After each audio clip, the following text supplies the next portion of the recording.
je regarde actuellement des émissions sur Israël, sur la société israélienne, et il y a eu une évolution évidente. Moi qui ai connu Israël en 67-69, on avait une sorte de processus d'intégration assez puissant. Et puis, 50 ans après, on voit qu'on est dans une mosaïque avec des populations qui se croisent, qui cohabitent, mais qui s'ignorent mutuellement, si on peut dire, pour simplifier. Et je suis absolument pas scandalisé par cette situation. Parce que, de toute façon, une société, elle est plurielle, elle est diverse. Et des gens très différents peuvent vivre ensemble.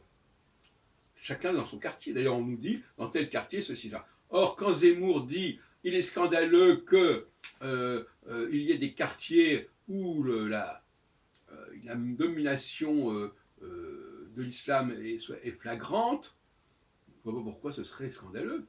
C'est ce qui se fait en Israël. Il y a des quartiers où, en Israël, une femme ne peut pas se promener si elle n'est pas couverte d'une certaine manière, si elle n'est pas habillée d'une certaine manière. Alors je sais qu'il y a cette idée que les valeurs de la France veulent qu'il y ait une assimilation rigoureuse et rigide et voilà, et qu'il faille dire et il faut absolument être sur la même longueur d'onde. C'est pas sérieux, pas sérieux. Alors c'est un discours de gauche finalement. Alors, on dit Zemmour est de droite, moi je trouve que c'est un discours de gauche. C'est la gauche qui veut assimiler. C'est la gauche qui veut l'égalité. C'est pas la droite. La droite, elle est pour la diversité. Donc on nous dit que Zemmour est de droite, ça me fait sourire. Pour le moins. La droite, je résume un peu ma position actuelle sur ce sujet, la droite tolère totalement la diversité des populations au sein d'un État donné, y compris d'un empire, au contraire. En revanche, elle ne tolère pas qu'on ne respecte pas une certaine structure hiérarchique verticale, qui est très importante pour elle et qui dépasse complètement les clivages culturels, religieux, etc. La gauche, en revanche, elle n'accepte pas la diversité, comment dirais-je, elle n'accepte pas la diversité des groupes, hein, mais en revanche, elle considère que la société doit être, ne doit pas.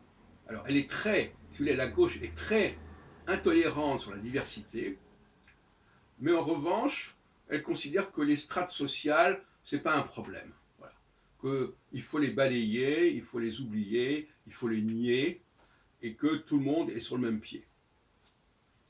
Donc il y a un libéralisme de gauche au niveau de la verticalité, il y a une exigence de la droite au niveau de la verticalité, il y a un libéralisme de la droite au niveau de l'horizontalité, et il y a une rigueur de la gauche au niveau de l'horizontalité, etc. Pour employer des concepts un petit peu travaillés. Alors, concernant la question des Juifs, la question qui se pose, c'est de savoir si les Juifs s'inscrivent dans l'horizontalité ou dans la verticalité. Mais ça vaut aussi pour les femmes. Delphine Orviller, justement, rapproche dans son bouquin sur l'antisémitisme les Juifs et les femmes, et il faut approfondir cette question. Les femmes, peu importe leurs origines diverses, elles sont avant tout des femmes. Elles ont une fonction en tant que femmes. Donc elles sont dans la verticalité. Et d'ailleurs, il y a l'exogamie, le mariage. Moi, je considère par exemple que un juif peut très bien avoir des enfants avec une femme qui n'est pas juive. Ces enfants seront ipso facto juifs. Surtout si c'est dans le cadre d'un mariage.